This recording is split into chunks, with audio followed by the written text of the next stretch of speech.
नमस्कार, आप सभी का स्वागत है प्रगति कोचिंग सेंटर के ऑनलाइन प्लेटफॉर्म में। आज हम स्टैटिक जीके का एक नया टॉपिक डिस्कस करेंगे जो अक्सर आपके एग्ज़ाम में आता है, और इसमें हम बात करेंगे प्रमुख राजवंश, उनके संस्थापक और राजधानियाँ। अक्सर ये एग्ज़ाम यानी कि हिस्ट्री का एक बहुत बड़ा टॉपिक है और इससे अमूमन क्वेश्चन बनते ही हैं। तो सबसे पहले हम बात करेंगे मौर्य वंश की। मौर्य वंश की स्थापना 322 BC यानी ईसा पूर्व में चंद्रगुप्त मौर्य के द्वारा की गई थी और इसकी राजधानी थी पाटलिपुत्र। चंद्रगुप्त मौर्य चाणक्य के शिष्य थे, तो यानी कि घनानंद आप कह सकते हैं कि नंद वंश के जो अंतिम नंद वंश का शासक था, घनानंद को हराकर यानी पराजित करके इन्होंने एक नए साम्राज्य की स्थापना की थी, आपका मौर्य वंश चंद्रगुप्त मौर्य के द्वारा। इसके बाद आता है नंद वंश। ठीक, नंद वंश में जो संस्थापक था, नंद वंश का जो संस्थापक था वो था महापद्मनंद, और इसका कह सकते हैं कि राजधानी थी, इनकी राजधानी थी पाटलिपुत्र यानी कि पटना, है ना, वर्तमान पटना। इसमें सबसे प्रसिद्ध जो शासक हुआ घनानंद। घनानंद भी एक अत्याचारी शासक माना जाता है। और इसके बाद था हर्यक वंश, यानी मगध का जब उत्थान हुआ है, 16 महाजनपदों में सबसे शक्तिशाली महाजनपद था मगध। तो मगध का जब उत्थान हुआ तो राइज ऑफ मगध, उनमें से सबसे पहले वंश की हम बात करें, डायनेस्टी की बात करें, तो उसमें था हर्यक वंश। हर्यक वंश का जो फाउंडर माना जाता है, मगध में पहला वंश माना जाता है हर्यक वंश। तो इस वंश का जो संस्थापक माना जाता है ये बिंबिसार, और इसकी राजधानी थी राजगृह, यानी कि राजधानी हर्यक वंश की राजधानी कहाँ थी? राजगृह। और बिंबिसार इसका फाउंडर माना जाता है, संस्थापक माना जाता है। अब हम बात करेंगे, एक कन्फ्यूजन होता है बिंबिसार और बिंदुसार में। बिंबिसार और बिंदुसार में बहुत ज़्यादा कन्फ्यूजन होता है। तो बिंबिसार का संबंध है हर्यक वंश से, जबकि बिंदुसार का संबंध है आपका मौर्यों से, यानी कि, है ना। अब इसके बाद आते हैं कुषाण। कुषाण वंश का संस्थापक माना जाता है कुजल कटफिसस। ये एग्जाम में पूछा गया है, ग्रुप सी के एग्जाम में पूछा गया था कि निम्न में से कुषाण वंश का शासक किसे माना गया है, यानी कि फाउंडर किसे माना, संस्थापक किसे माना गया। तो ये था कुजुल कटफिसस ये, और इनकी राजधानी थी पुरुषपुर यानी वर्तमान दृष्टिकोण से पाकिस्तान। ठीक, इस कुषाण वंश का सबसे शक्तिशाली प्रसिद्ध जो शासक था वो था कनिष्क, जिसने अपनी सिल्क नीति के माध्यम से पूरे व्यापार को बढ़ावा दिया था। ठीक, तो इसके बाद हम बात करेंगे शिशुनाग वंश। शिशुनाग वंश का जो फाउंडर था वो था शिशुनाग, और इसकी राजधानी थी वैशाली। कई बार एग्जाम में पूछा जाता है। अब हम बात करेंगे इसके बाद शुंग वंश। शुंग वंश का संस्थापक था पुष्यमित्र शुंग, और इसकी राजधानी पाटलिपुत्र थी। शुंग वंश एक ब्राह्मण वंश माना जाता है। मौर्य वंश के अंतिम शासक वृद्धरथ की हत्या करके उसके ब्राह्मण मंत्री शुंग यानी पुष्यमित्र शुंग ने क्या किया था? नए वंश की स्थापना की थी, शुंग वंश। तो ये ब्राह्मण वंश था। इतिहास में, प्राचीन इतिहास के दृष्टिकोण से देखें, एक ब्राह्मण वंश माना जाता है ये। और ये था आपका वृद्धरथ का एक कह सकते हैं सेनापति था, ब्राह्मण सेनापति था।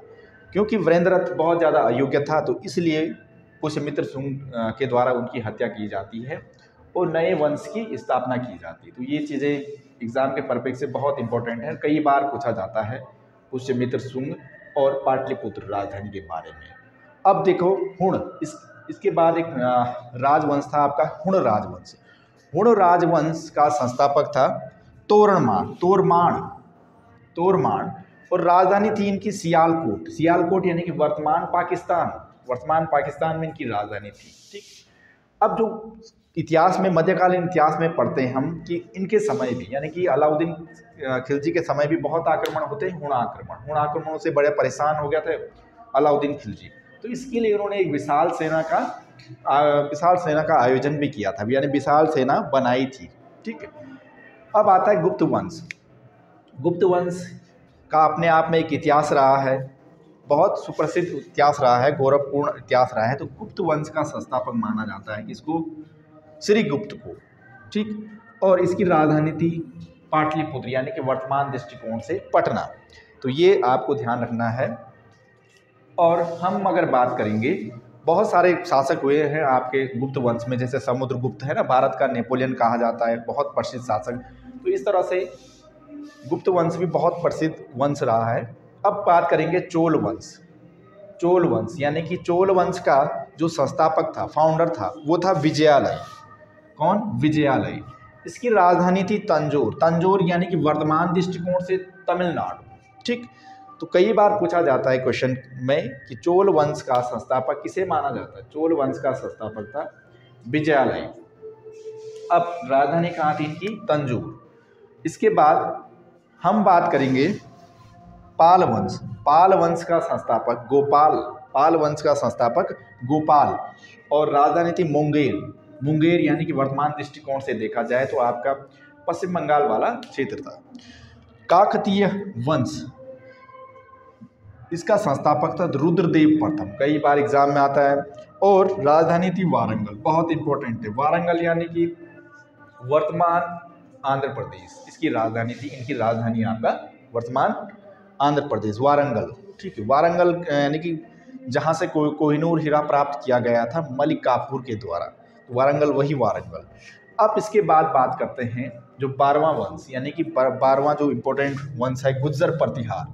गुज्जर प्रतिहार वंश का जो संस्थापक था, फाउंडर था, ये था आपका नागभट्ट प्रथम। कई बार एग्जाम में आता है जो संस्थापक, किसका संस्थापक कौन था? नागभट्ट प्रथम।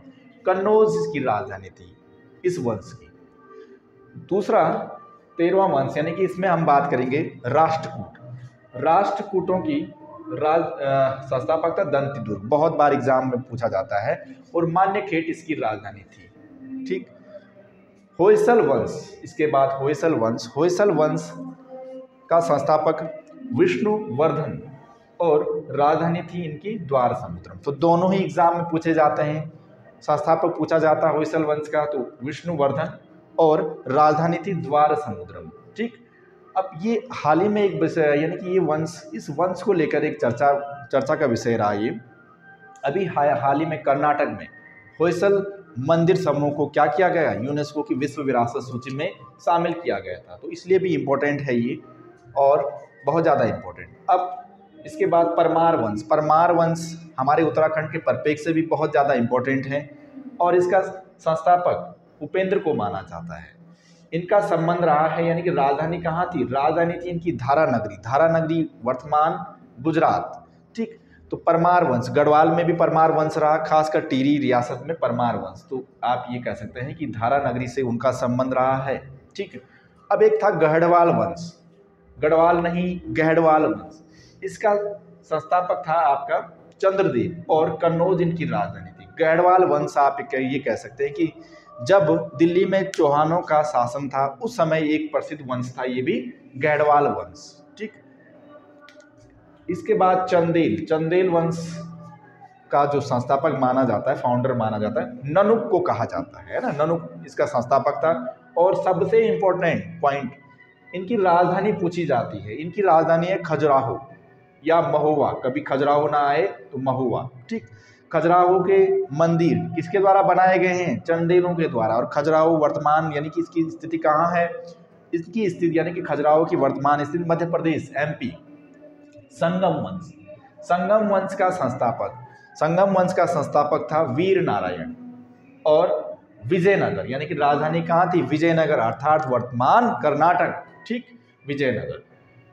इसके बाद हम आते हैं आपका दिल्ली सल्तनत पे, यानी कि दिल्ली सल्तनत की अगर हम बात करेंगे तो दिल्ली मध्यकालीन इतिहास की, तो मध्यकालीन इतिहास में एक सैयद वंश था। बार बार एग्जाम में पूछा जाता, कई बार आपके UKPSC, UKSSC के एग्जामों में ये आता है। तो इस वंश का संस्थापक जो है खिरिज खां, और खिरिज खां दिल्ली, यानी कि जाहिर सी बात है दिल्ली क्या है? राजधानी है। सालुब वंश। जब विजयनगर में बहुत सारे वंश हुए हैं, उनमें से एक था ये सालुब वंश।